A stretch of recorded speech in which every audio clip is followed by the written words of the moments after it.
ഇന്നലെ എനിക്ക് ഓഫീസ് ഡ്യൂട്ടിയുടെ ഭാഗമായിട്ട് ആലപ്പുഴ വരെ പോകണമായിരുന്നു. അങ്ങനെ പോയിക്കൊണ്ടിരിക്കുമ്പോൾ ഞാൻ എടുത്ത വീഡിയോസിലെ കുറച്ച് ഭാഗങ്ങളാണ് ഇപ്പോൾ കാണിക്കുന്നത്. ഇത് തോട്ടപ്പള്ളി പാലത്തിലൂടെ വണ്ടി പോയിക്കൊണ്ടിരിക്കുമ്പോൾ എടുത്ത വീഡിയോസാണിത്. അതിലങ്ങ് ദൂരെ കണ്ട മണലിങ്ങനെ കൂട്ടിയിട്ടിരിക്കുന്ന ദൃശ്യം കാണാമല്ലോ.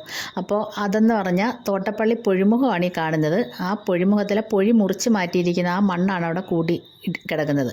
അത് JCB ഒക്കെ ഉപയോഗിച്ചാണ് അത് മുറിക്കുന്നത്. മാനുവലായിട്ടൊന്നും മുറിക്കാൻ പറ്റില്ല. അത് മുറിക്കുന്നതെന്ന് പറഞ്ഞാൽ അതായത് കുട്ടനാട് ഏരിയയിൽ ഈ മഴ സമയത്ത് വെള്ളപ്പൊക്കം ഉണ്ടായി നാശനഷ്ടങ്ങളൊക്കെ ഉണ്ടാകുമല്ലോ. അപ്പോൾ അതിൻ്റെ കാഠിന്യം കുറയ്ക്കാൻ വേണ്ടി ഈ മൺസൂൺ അനൗൺസ് ചെയ്യുന്നതിന് മുന്നേ തന്നെ ഈ പൊഴി മുറിക്കും. പൊഴി അതിനു മുമ്പേ അടയും, അങ്ങ് മണ്ണ് മൂടി അതങ്ങ് അടയും. അപ്പോൾ വെള്ളം ഇറങ്ങുന്നത് കുറവായിരിക്കും. അപ്പോൾ ആ വെള്ളപ്പൊക്കത്തെ നിയന്ത്രിക്കാൻ വേണ്ടിയാണ് ഈ പൊഴി മുറിക്കുന്നത്. മുറിച്ചില്ലെങ്കിൽ അവിടെ ഭയങ്കര നാശനഷ്ടങ്ങളൊക്കെ ഉണ്ടാകും.